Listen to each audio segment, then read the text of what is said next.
Rita Peterson with Everything Homemade. Today I'm going to show you how to plant goji berries, and I'm going to start them from seed. So right here I have some black goji berry seeds. That's right, black goji berry seeds.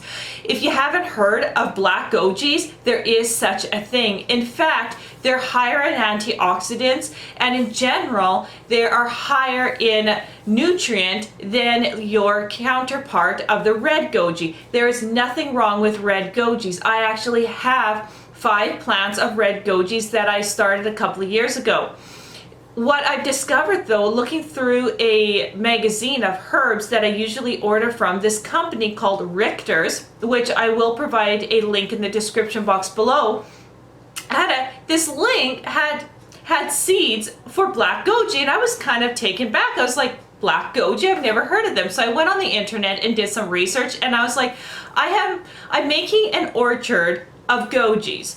I might as well throw in black gojis too. So this year I am going to be starting black gojis from seed.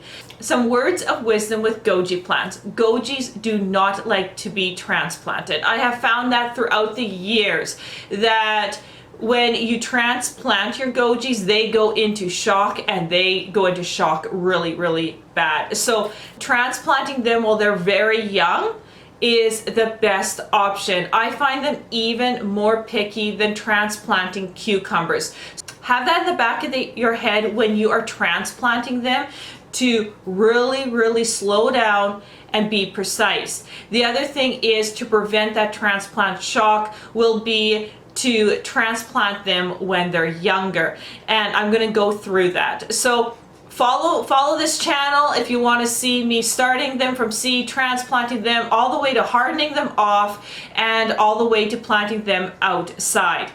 The other thing is, I am also a fiction author, so if you are interested in action, romance, adventure books, check out all the books that I have written at the end of this video. All the links to the books are in the description box below. If you have any questions or comments, please feel free to do so in the comment section. So let's dive into how to sow goji seeds.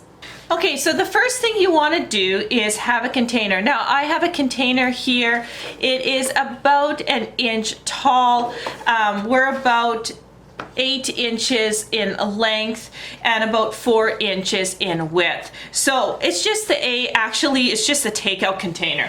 One of our cat clients, because we do cat boarding, had brought me some really nice banana bread in this takeout container from Boston Pizza, and I figured, wow, this is an awesome container for plants. So I kept it instead of throwing away. I am the queen to collecting containers of all shapes and sizes, because in the back of my head I'm like, oh, this is perfect to start whatever seeds. So you need a container. I would really, really strongly advise that you have a container that has a lid on it, because gojis like high humidity in order to germinate really well. So a lid of some kind, or or some plastic over it, you know, with an elastic or taped over your container will work as well. The other thing you want to have is just a simple tablespoon. I have a container here for my seeds. I have a watering can right here, and over here where it's crinkling, I have some potting soil. Now the soil that I'm using is just potting soil for regular plants. I don't care for seed starters because they don't have all the nutrients they need as the plant grows. So I find just using normal potting soil to be an excellent way to go. Okay, so what do you need to do first? The first thing you need to do is fill your container with potting soil. Now my potting soil is a bit dry, as you can see here, and that's no problem at all. We're just going to moisten it.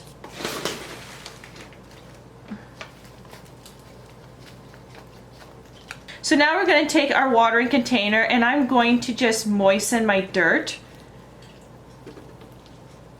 There we go. And then I'm just going to use my spoon to mix it.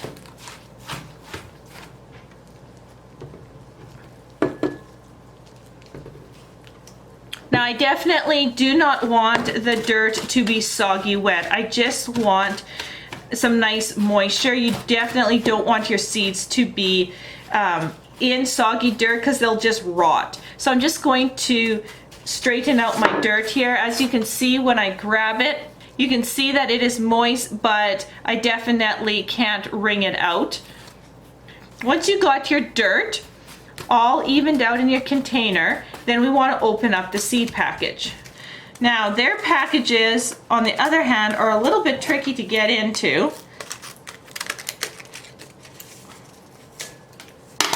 Okay, so their packaging is coated with this silver lining. And all the seeds are in here, and they're really awesome because I love how liberal they are with their seeds. So you can see here, that's what they look like. They're very tiny.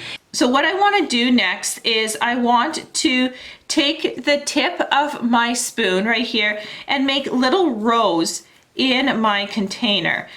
I'm not going very deep at all because if you look at the size of the seed, the rule of thumb is you want to cover the dirt twice the thickness of the seeds. And if you can see here, these seeds are not very thick. So I don't want really deep rows. Like, I am only literally putting my spoon down about that much. Very, very small. Just enough basically that I can see that I am making some kind of rows in my container. And I'm leaving them 1 centimeter apart. So they are 1 centimeter apart. And in this container here, looks like I am going to get 1, 2, 3, 4, 5, 6 rows here. And remember, I have a ton of space to grow my gojis. Last year we spent a lot of time making a new goji area because we did move to a new property, so I don't have gojis here, so I have to start all over. So there you have it. So I have the rows. I know they're a little bit hard to see, but they are there. Then what I want to do is I find that the germination of goji sometimes to be a bit poor, and that's why I really like that Richter's includes a liberal amount of seeds. So you want to seed a little heavy because sometimes the germination rate isn't the best. And I don't know about that with black gojis, but in the past, that's how it's been. I'm just going to pinch it with my finger here, and I'm going to just kind of lightly drop them into my container. What I'm hoping here is to get about 10 to 15 strong plants, just like that. And like I said, I have sowed a little bit heavy because the germination is usually not as great. So now that I've sprinkled them in my row, what I want to do is just lightly cover them, and I'm going to really stress that, to lightly cover. So I'm going to just take my spoon here and I'm just going to push some dirt over them very, very lightly. I don't want to bury them thick, and I'm just going to go through my container just like that and just cover these precious seeds.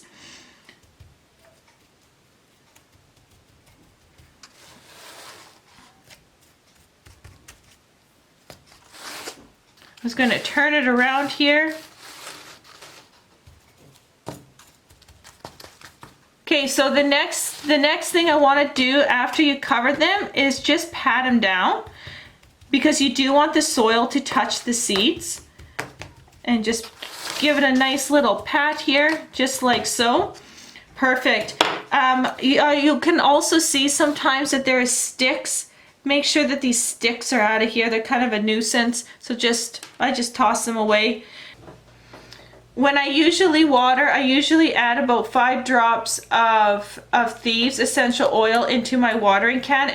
What that does is prevents dampening off disease, and no matter how sterile your soil is, that dampening off is a killer. So what I want to do is prevent that, and Thieves Essential Oil Mix definitely does that. I'm just going to mix up my water here. I've used it for years. You can definitely make your own, or you can buy it, but making your own is way cheaper. I will also include the recipe in the description box below. So I am just going to grab my container here, and I am just going to go back and forth with my watering can so I don't well my soil. And you can see that flicking motion. You notice how I do that a lot in my videos, just flicking the water can like that, and you have adequately watered your container like that without making wells.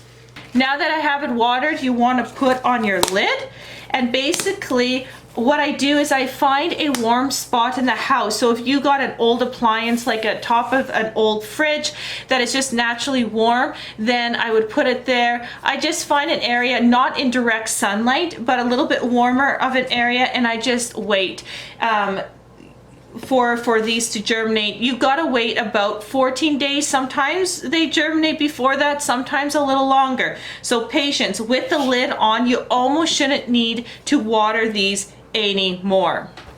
With the lid on like this, you shouldn't need to water them anymore, because what happens is the water is trapped.